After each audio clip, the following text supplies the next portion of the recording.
کچھ نوجوانوں نے دیکھا ایک بوڑھا چپکے سے کچھ کھانے میں مشغول ہے۔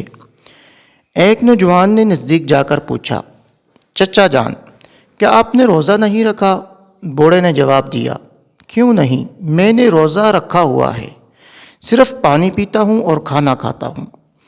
نوجوان ہنس پڑے اور بولے، کیا ایسا بھی ہو سکتا ہے؟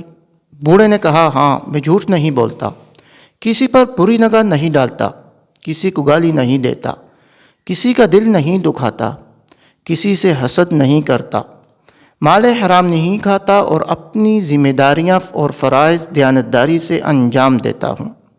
لیکن چونکہ مجھے شدید بیماری لاحق ہے، اس لیے میں اپنے معدے کو روزے دار نہیں بنا سکتا۔ پھر اس بوڑھے آدمی نے ان نوجوانوں سے پوچھا، کیا آپ بھی روزہ دار ہیں؟ ان میں سے ایک نوجوان نے سر جھکائے ہوئے آہستگی سے جواب دیا، نہیں، ہم صرف کھانا نہیں کھاتے۔